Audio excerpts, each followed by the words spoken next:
Challenge physics day 13। तो दोस्तों स्वागत है आप सबका एक और फिजिक्स के चैलेंजिंग क्वेश्चन में। तो यार ये क्वेश्चन मैंने यूट्यूब के कम्युनिटी पोस्ट पे पोस्ट किया था कुछ 2-3 घंटे पहले।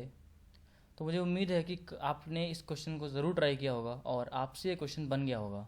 और कई लोग ऐसे भी हैं जिन्होंने अब तक ये सवाल ट्राई ही नहीं किया होगा और सीधे इस सोल्यूशन वीडियो पे आ गए हैं। तो यार उनके लिए एक हम्बल रिक्वेस्ट है कि आप इस वीडियो को पॉज करें और इस सवाल को ट्राई करें और उसके बाद सोल्यूशन से आप अपने एल्गोरिदम को वेरीफाई करें। तो खैर आते हैं हम क्वेश्चन पे। तो बस ये क्वेश्चन था कि एक रिवर है जिसकी विड्थ W दी गई है। तो भाई अगर हम यहाँ से रेफरेंस पॉइंट कंसीडर करें और यहाँ से कुछ y डिस्टेंस नदी के अंदर जाएं तो उस y डिस्टेंस पे फ्लो वेलोसिटी vr दी हुई है v0 1+√3-y/w/y।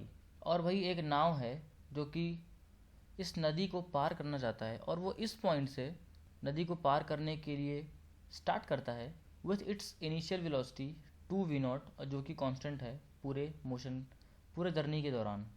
तो यार हमें पहले तो बताना है कि at what time he will reach the other bank और दूसरा हमें बताना है what will be the velocity of the boat along the straight line when he reaches the other bank.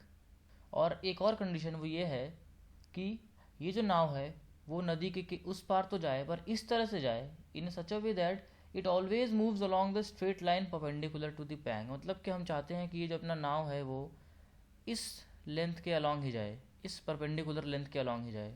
तो यार हमें पता है कि फ़्लो की जो वेलोसिटी है वो इस तरफ है वी तो ऑब्वियस सी बात है कि जो बोट होगा उसको कुछ इस तरफ जाना पड़ेगा, क्योंकि अगर वो सीधे सीधे इस तरफ जाएगा, लेट मी शो यू, इस तरफ, तो ऑब्वियसली ये जो फ्लो वेलोसिटी है वो उसकी वेलोसिटी को इधर की तरफ कर देगा और वो इस स्ट्रेट लाइन के अलॉन्ग जा नहीं पाएगा। तो अगर उसे इस स्ट्रेट लाइन के अलॉन्ग जाना है तो उसे अपनी वेलोसिटी मजबूरन इस तरफ रखनी होगी।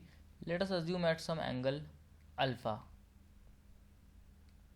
तो ये हो गया 2v0 eight some angle alpha और इधर की तरफ वेलोसिटी ऑफ फ्लो है vr। तो गाइस अगर हम किसी जनरल हाइट y पे बात करें तो उस हाइट y पे इस तरफ है बोट की वेलोसिटी 2v0,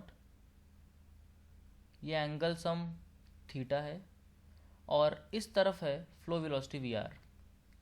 तो अगर हम चाहते हैं कि बोट इस लाइन के अलॉन्ग जाए तो इसका मतलब कि ये जो 2v0 cos थीटा है it must be equal to vr at that y, क्योंकि अगर इस वेलोसिटी का हॉरिजॉन्टल कंपोनेंट vr को खाएगा नहीं तो इस वेलोसिटी का सिर्फ और सिर्फ वर्टिकल कंपोनेंट आएगा नहीं। तो भाई अगर हम चाहते हैं कि इस 2v0 का सिर्फ और सिर्फ वर्टिकल कंपोनेंट हो तो इसका जो हॉरिजॉन्टल कंपोनेंट है उसे vr को कैंसिल करना पड़ेगा। तो यार अगर इस एनालॉजी के साथ हम आगे बढ़ें तो will get 2v0 cos theta is equal to vr at the particular y। तो अगर इसे मैं और स्पेसिफिकली लिखूं और cos थीटा को एक तरफ करूं, इस 2v0 को उधर भेजूं, तो I will get cos theta equal to 1/2 under bracket 1+√3 - 1/w into y। तो भाई ये आ गया अपना cos theta as a function of y। तो खैर आगे बढ़ते हैं। तो यार किस वेलोसिटी से वो इस रिवर क्रॉस करेगा, वो है 2v0 साइन थीटा। तो ये है vy को हम लिख सकते हैं dy/dt। तो अगर इस चीज़ को हम आगे ले जाएं, अगर dt को इधर भेजें तो I will get 2v0 sine theta dt is equal to dy। अगर हम दोनों साइड को इंटीग्रेट करें, y को 0 से विथ w तक और टाइम को from t equal to 0 to t equal to time t, जो टाइम हमें पता लगाना है, तो भाई अब आप बोलोगे कि यहाँ पे साइन थीटा है और साइन थीटा dt कैसे कर सकते हैं। तो भाई हमें पता है कि ये जो cos थीटा है वो इन टर्म्स ऑफ y लिखा पड़ा है, तो यहाँ से हम साइन थीटा निकाल लेंगे। साइन थीटा क्या होगा 1 - cos स्क्वायर थीटा और फिर साइन थीटा आ जाएगा, तो sine theta as a function of y आ जाएगा और भाई इस y वाले चीज़ को हम इधर ले जाएंगे। तो अगर मैं चीज़ों को और सिंप्लीफाई करूँ तो ये हो जाएगा 2v0 dt integral from t equal to 0 to t is equal to dy/1 -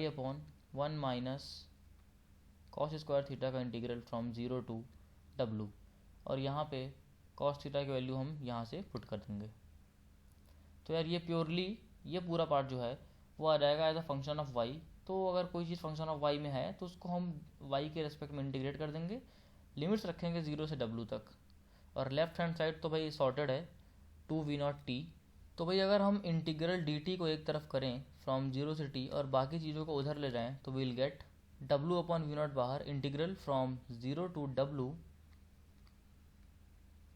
dy upon root over 4W square minus W plus √3 minus Y, sorry √3 minus 1 times Y का होल स्क्वायर।